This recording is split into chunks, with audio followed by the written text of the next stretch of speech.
Malnad style ಸೌತೆಕಾಯಿ ಕಡುಬು with chutney. ಇವತ್ತು ನಾನು ನಿಮಗೊಂದು ಮಲ್ನಾಡ್ ಸ್ಪೆಷಲ್ ಬ್ರೇಕ್ಫಾಸ್ಟ್ ಮಾಡೋದನ್ನ ಹೇಳ್ಕೊಡ್ತೀನಿ. ಅದು ಸೌತೆಕಾಯಿ ಕಡುಬು.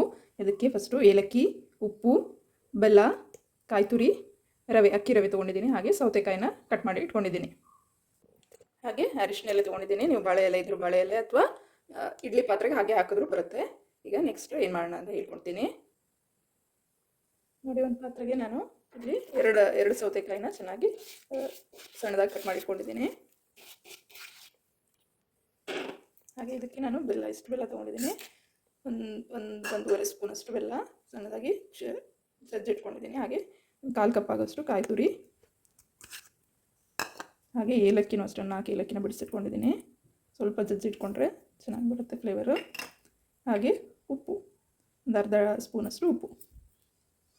ಹಾಗೆ ಇದಕ್ಕೆ ಅಕ್ಕಿ ರವೆ ನಾನು ಮನೆಯಲ್ಲೇ ಮಾಡ್ಕೊಂಡು ಇಟ್ಕೊಂಡಿರೋದು. ಇದನ್ನು ಮಿಕ್ಸ್ ಮಾಡ್ತಾಯಿದ್ದೀನಿ. ರಾತ್ರಿನೇ ತೊಳೆದ್ಬಿಟ್ಟು ಒಣಗಿ ಹಾಕಿಬಿಟ್ಟಿದ್ರೆ ಬೆಳಗ್ಗೆ ಮಿಕ್ಸಿ ಮಾಡಿಕೊಂಡ್ರೆ ನಿಮಗೆ ಅಕ್ಕಿ ರವೆ ರೆಡಿ ಆಗುತ್ತೆ. ಇಲ್ಲಾಂದರೆ ನಿಮಗೆ ಅಂಗಡಿಲೂ ಅಕ್ಕಿ ರವೆ ಸಿಗುತ್ತೆ. ನೋಡಿ, ರವೆನ ನೋಡಿಬಿಟ್ಟು ಹಾಕ್ಕೊಳ್ಳಿ. ತುಂಬ ರವೆ ಹಾಕಿದ್ರೂ ಗಟ್ಟಿ ಆಗಿಬಿಡುತ್ತೆ. ಸೊ ಒಂದು ನೋಡಿಬಿಟ್ಟು ಕನ್ಸಿಸ್ಟೆನ್ಸಿ ನೋಡಿಬಿಟ್ಟು ರವೆನ ಹಾಕ್ಕೊಳ್ಳಿ. ಹಾಗೆ ಮಿಕ್ಸ್ ಮಾಡ್ಕೊಳ್ತಾನೆ ಚೆನ್ನಾಗಿ ಕೈಯಲ್ಲಿ ಈ ಥರ ಚೆನ್ನಾಗಿ ಎಲ್ಲ ಕಡೆನೂ ನೀಟಾಗಿ ಮಿಕ್ಸ್ ಆಗೋ ಥರ ನೋಡ್ಕೊಳ್ಳಿ.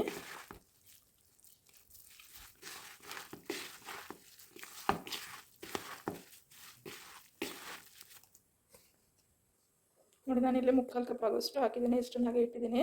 ಇಷ್ಟು ಹಾಕಿದರೆ ಸಾಕಾಗುತ್ತೆ. ನಾನಿಲ್ಲಿ 2 ಮೀಡಿಯಮ್ ಸೈಜ್ ಸೌತೆಕಾಯಿ ತಗೊಂಡಿದ್ದೀನಿ. ನೋಡಿ, ಅರಿಶಿನ ಎಲೆನ ಈ ಥರ ಜೋಡಿಸಿಟ್ಕೊಂಡಿದ್ದೀನಿ. ಚೆನ್ನಾಗಿ ಮಿಕ್ಸ್ ಮಾಡ್ಕೊಂಡಿರುವಂತಹ ಸೌತೆಕಾಯಿ ಬ್ಯಾಟರ್ನ ಈಗ ಇದಕ್ಕೆ ಈ ಥರ ಹಾಕೋದು. ಎಲ್ಲ ಎಲೆಗೂ ನೀಟಾಗಿ ಹಾಕಿ ನೋಡಿ, ಇದನ್ನು ಫೋಲ್ಡ್ ಮಾಡೋದು ಹೇಳ್ಕೊಡ್ತೀನಿ. ಫಸ್ಟು ಈ ಸೈಡ್ ಈ ಥರ ಫೋಲ್ಡ್ ಮಾಡ್ಕೋಬೇಕು. ಆಮೇಲೆ ಈ ಥರ ಇದು ಆ್ಯಕ್ಚುಲಿ ನಮ್ಮ ಮನೇಲಿ ಬಿಟ್ಟಿರೋಂಥ ಅರಿಶಿನಲ್ಲೇ ತೆಗೆದು ಸುಮಾರು ದಿನ ಆಯಿತು. ಸ್ವಲ್ಪ ಒಣಗ್ದಂಗೆ ಆಗಿದೆ. ನೋಡಿ, ಈ ಥರ ಚೆನ್ನಾಗಿ ಲೆಫ್ಟ್ ಸೈಡ್ ಕವರ್ ಆಗೋಂಗೆ ಫೋಲ್ಡ್ ಮಾಡಿಬಿಟ್ಟು ನಾನು ಕುಕ್ಕರಲ್ಲಿ ಇಡ್ತಾಯಿದ್ದೀನಿ. ಕುಕ್ಕರ್ ಫಸ್ಟಿಗೆ ಬಿಸಿ ಮಾಡೋಕ್ಕೆ ಇಟ್ಕೊಂಡಿದ್ದೀನಿ. ನೀವು ಇಡ್ಲಿ ಪಾತ್ರೆಯಲ್ಲಿ ಇಟ್ಟರು ಪರವಾಗಿಲ್ಲ. ನೋಡಿ, ಈ ಥರ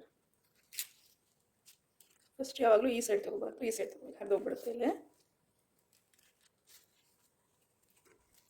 ನೋಡಿ, ನೀಟಾಗಿ ಕವರ್ ಮಾಡಿಬಿಟ್ಟು ಇಡಬೇಕಾದ್ರೆ ಈ ಥರ ಉಲ್ಟಾ ಇಡಬೇಕು. ಓಪನ್ ಆಗಲ್ಲ ಎಲೆ ಆವಾಗ. ಇಲ್ಲಿ ಕುಕ್ಕರಲ್ಲಿ ಇಡ್ತಾಯಿದ್ದೀನಿ. ವಿತೌಟ್ ವಿಜಲ್ಲು ಒಂದು 20 ಮಿನಿಟ್ಸ್ ನೀರು ತುಂಬಾ ಹಾಕಿಟ್ಟಿದ್ದೀನಿ.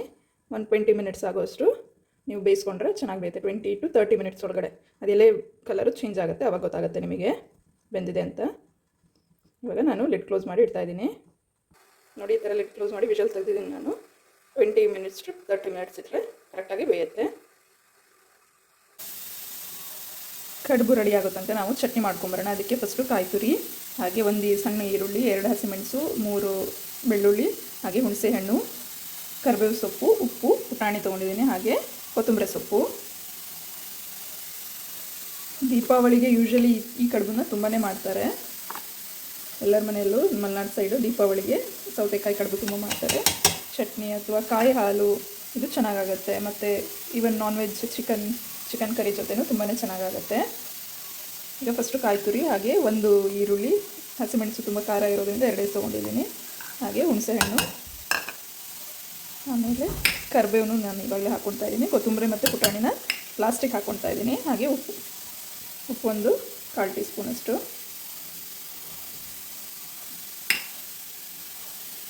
ಫುಲ್ಲು ಒಂದು ರೌಂಡು ಚೆನ್ನಾಗಿ ರುಬ್ಬಾದಮೇಲೆ ನಾನು ಇದಕ್ಕೆ ಪುಟಾಣಿ 1 ಸ್ಪೂನ್ ಆಗೋಷ್ಟು ಪುಟಾಣಿ ತೊಗೊಂಡಿದ್ದೀನಿ. ಹಾಗೆ ಕೊತ್ತಂಬರಿ ಸೊಪ್ಪು ಅಷ್ಟೇ ಲಾಸ್ಟಿಗೆ ಹಾಕಿ, ತುಂಬ ತಿರ್ಗಿಸ್ಬೇಕು ಅಂತಿಲ್ಲ. 1 ರೌಂಡ್ ಮಿಕ್ಸಿ ಜಾರ್ನ ಆನ್ ಮಾಡಿದರೆ ಸಾಕಾಗುತ್ತೆ.